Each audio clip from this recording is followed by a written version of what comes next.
5, 4, 3, 2, 1.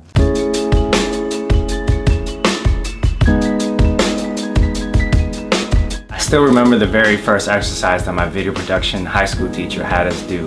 The very first day of class, he turned on Janet Jackson's Rhythm Nation video and asked us to yell "cut" every time we saw one in the video. By the end of it, my number was like at 7 when the real number was like at 17, and that really blew my mind. And that's when I really fell in love with filmmaking. I never really had any knowledge in the art of filmmaking until my senior year of high school. Our video production class was in charge of putting out these monthly broadcasts that the whole school watched. One month, my friends and I were assigned to the skit portion of the broadcast, and that's when I got my first hands-on experience in filmmaking. We decided to do a skit about the release of the new Spider-Man 2 movie at the time.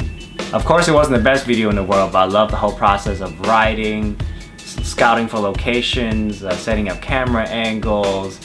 But the thing I love about the process the most was the fact that I was able to create a story.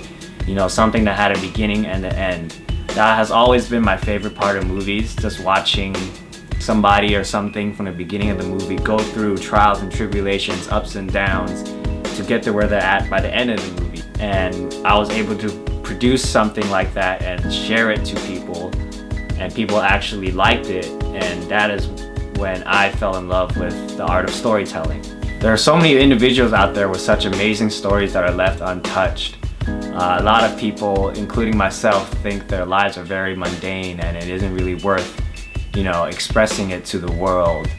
But after the feedback I received from telling my story through Just Kidding Films, I realized that my boring life was actually more relatable to people than I thought it was. I had a lot of people personally emailing me, messaging me, telling me thank you, they loved my story, they related to it a lot, it encouraged them to, you know, pursue their goals. And I just took a step back and like, whoa, that's pretty crazy, because I never thought my life was very exciting to tell people. You know, I thought it was very boring. I had a pretty average childhood growing up, but you know, people were messaging me and telling me thank you, and that really humbled me in thinking that my life was actually relatable to other people. If you keep thinking that your life is very boring, you forget about the people who actually look up to you and look to you for influence. So don't think your life is boring, because your life is actually filled with memories that are only unique to you, and I think that's more than enough reason to share it with others.